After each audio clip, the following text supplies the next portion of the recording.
Hello folks, and welcome to this week's Hi-Fi News, etc. Hope you're having a good weekend. Hope you find some time to relax.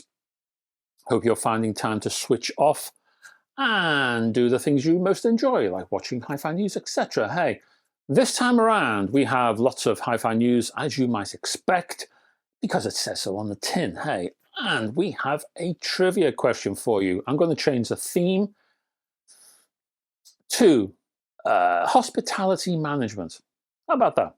Hospitality management. This one's slightly different because it is a multi-part question and it involves lots of death. So, hospitality management and death. What a combo. And the question is, which is a four-parter, so brace yourself, pen and paper at the ready, folks.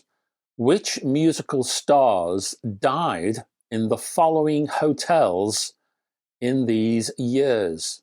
And here we go. The Samarkand, London, 1970. The Hard Rock, Las Vegas, 2002.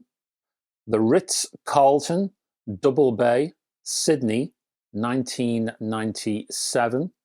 And the Beverly Hilton, Beverly Hills, California, 2012. One more time. Which musical stars died in the following hotels in these years? The Samarkand, London, 1970, the Hard Rock, Las Vegas, 2002, the Ritz-Carlton, Double Bay, Sydney, 1997, and the Beverly Hilton, Beverly Hills, California, 2012. One to ponder on. I hope you've been making notes. You might want to rewind this video and go through it all over again. One to think about, as I say. I don't know, it depends where you're from. You may Some of these hotels might be local establishments with musical legends attached. So you might get one or two of them. I think I would have struggled. I think, knowing the answers as I do, I may have got the first one. I think the first one I would have got. I'd have probably guessed the others. And who knows, I may have got one of them, but I don't know, maybe 1 out of 4. I'm terrible at I'm the one giving you the questions. I'm terrible at these things. Anyway, Hi-Fi News.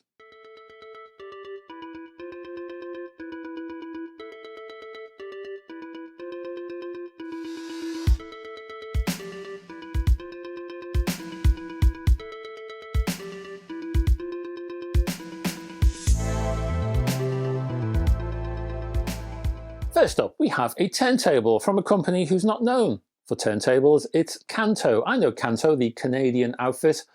I have a pair of Kantos in my reference room. Pair of powered speakers. They're known for their powered speakers, not their turntables, but they have one, and it's called the OB3. This turntable, which I think is out now, is a twin-speed belt-driven turntable, packing in a built-in phono amplifier, Bluetooth 5.3, and an Audio-Technica AT3600L cartridge, and that hangs off a J-shaped arm. The platter is made from aluminium, the plinth is made from MDF, while you get a pitch control. So, if you're drunk after too many pina coladas, you can mess around with Bob Dylan's vocal. Hey, available in black, white and green. The turntable spans 400mm by 355 by 94mm. Each unit ships with a dust cover, a slip mat and a 45 single adapter. Kanto are obviously very excited about all of this because they promise more turntables in the future. If you want to know more, I'll put a link down below, as I will do with the other news items in this video.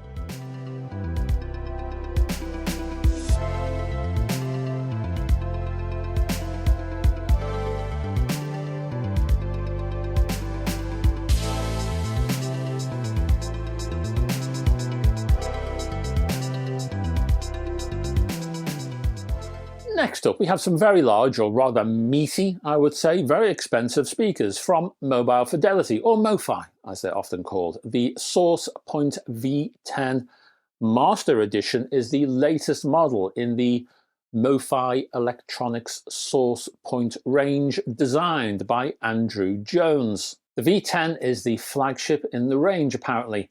For this model, MoFi has produced a twin 10-inch bass unit model with dual rear-firing 10-inch passive radiators to produce a 3-way tower speaker. You also get a custom 10-inch, there's a theme here, isn't there? A custom 10-inch concentric drive, which focuses purely on the mid-range and the treble. The V10 Master Edition uses a tunable crossover network, which allows you to adjust the HF, high frequency folks, output for your room via a rear-mounted 3-position switch, and that can be handy. I've used those with Tannoys and similar brands, and they can be useful. The closed cabinet features the SourcePoint platform multi-faceted baffle, which uses angled planes around each driver to tame edge diffraction and unwanted reflections. Of course, there are isolated internal chambers for each woofer and passive radiator, and that helps to minimize cabinet resonance. Available in walnut or black ash with black or grey magnetic grills, the speakers have a sensitivity of 91 decibels, which is pretty sensitive, and they span 1,239 mils by 505 by 394 mils without the grill, and they weigh in at a hefty 72.6 kilograms. Out now, the price is £8,800. Additional black or grey grills, if you fancy collecting a few, are £270 for the pair. Pounds, that is.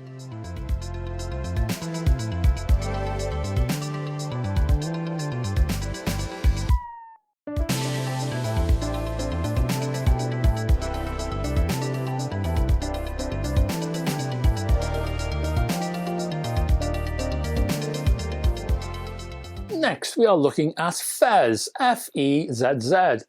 Well, there's two integrated amplifiers, both valve driven. First one is the Luna Mini. The second one is the Luna Evo. Both, as I say, integrated. These are designed and hand assembled in Poland. They're available, well, not right now, next month, November 2025, as I record this video. The Luna Mini Evo is a single-ended Class A amplifier offering all of 10 watts of power from 2 EL34 valves and 2 12AX7 valves. And it arrives with 3 single-ended RCA inputs, a sub-out, and it includes a preheating mode for the valves themselves. You get a signal ground switch and a rather mysterious slot prepared for optional extension boards. What they may be, I have no idea. Not right now anyway. Available in Black Ice and Moonlight. These people have obviously been talking to Kef's marketing department. The price is £1,695. Over to the Luna Evo, a bit more expensive, £2,495. The Luna Evo is a 40-watt Class AB integrated triode ultralinear. You can switch between the two. There's a little switch actually on the chassis, and that hosts 4 EL34 valves and 3 12AX7 valves. You basically get the same inputs and outputs and extra features as the Mini, but you also get a direct input, and there's that switchable mode from ultralinear to triode. You also get separate speaker binding posts for 4 ohm and 8 ohm speakers, which I find very useful. I have the same on my power amps, and they are very useful. The colors, here we go again. Brace yourself, folks. It is available in Black Ice, Moonlight again. Ah, dear. What have we got? Sunlight, of course. Republica, absolutely. Evergreen, well, I'm sure you can guess what that one. What the hell's Republica? I have no idea. I didn't check that one out. Guess this one, Burning Red. But that's logical compared to the final color, which is Big Calm, as in C-A-L-M. Big Calm. Those crazy Polish people, hey.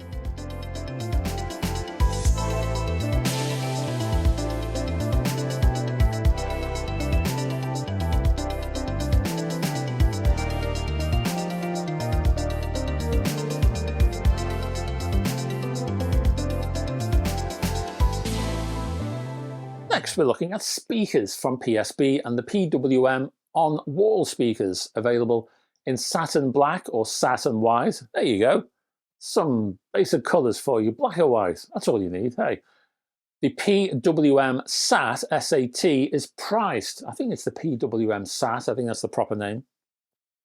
Priced, anyway, in dollars and in euros, 849 of either of those, or £749 per pair. They feature PSB's synchrony-based driver technology. And what does that mean? Well, you're basically looking at 25mm titanium dome tweeters and 102mm woven carbon fiber mid-bass units. You also get a flexible bracket, and that means you can wall mount them either horizontally or vertically, or you can stick them in your ceiling. Again, there is a link below if you want to know more. Next up, we have a company whose name I'm not sure how to pronounce. Is it Arendal or Arendal or Arendal? I ain't sure. I'm going to call them Arendal.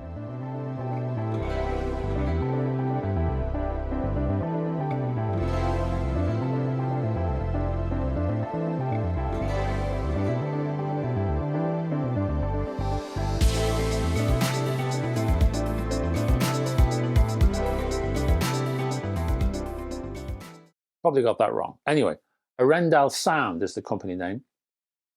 And they have some speakers called the 1528 Tower 8s. We have a limited version of that model, the 10th anniversary edition. This speaker, whose name fills an entire paragraph, is from Norway. And as I say, the release is limited. Extraordinarily limited. There are 25 numbered pairs out there. Each pair is covered in 12 layers of piano lacquered rosewood, and it's available to buy directly from the brand. So don't think about going to Tesco's. They won't have them, folks. You're going to have to talk to the company in Norway. The speakers come with Puck Pro feet as an upgrade to the standard edition's Puck Plus feet. Each of the 50 speakers, the 25 pairs, are individually numbered. Each have a chrome-plated stainless steel rear plaque with laser-etched serial and signature from the CEO. They also come with a certificate of authenticity signed by the Chief Technical Officer because he was desperate to get in on the act. The CEO was having all the fun, I believe. Plus, because of Rosewood's natural grain variations, no two speakers will be exactly alike. This is, just to remind you, in case you were not too sure, this is a three-way design featuring a 28mm lithium magnesium tweeter, a 5-inch carbon graphene mid-range unit, and quad 8-inch aluminium bass drivers. And you'd expect these to be a little bit expensive, and you'd be right. I have three prices: either $12,900 or €11,900, and the cheapest of the bunch, £10,000. And that's your lot, folks. Before I disappear, and thank you very much for staying to the end of this video, I'll give you an answer to that multi-part trivia question. Which musical stars died in the following hotels in these years? I will go through each of the hotels and I'll give you the star who died in each one. Let's do it that way. So, number one, the Samarkand in London in 1970. That saw the death of Jimi Hendrix. That's probably the only one I would have got. The second one, the Hard Rock, Las Vegas, 2002.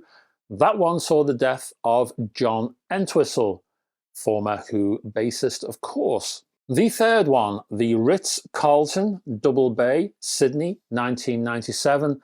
That one saw the death of Michael Hutchence, lead singer for In Excess. And finally, the Beverly Hilton, Beverly Hills, California, 2012, saw the death of Whitney Houston. So folks, tell me, did you get any of those right? Be honest, please, be honest.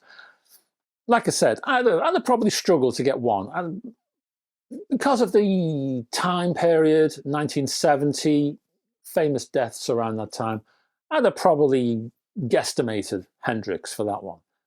The others, well, because of Sydney, and you're thinking Australia, and who would have stayed in the Sydney hotel, I mean, everybody would on tour, of course, but because it's such a famous thing, I may have guessed Michael Hutchence, but that would have been a long shot. Probably 1 out of 4. Anyway, let me know. I'll be back this time with another one of these. Same time, same place. Well, similar time. But definitely a Saturday. So I'll be here next Saturday with another one of these. I'll be back more immediately tomorrow with a review. So check in with me for that if you can. And so I have a review for you then. And maybe next Friday something musicy, but it depends on time. Often if I run out of time, I just can't squeeze it all in, you know? So as the bishop said. Anyway, so I will be back then and I hope to have your company. Until then, folks, bye-bye for now.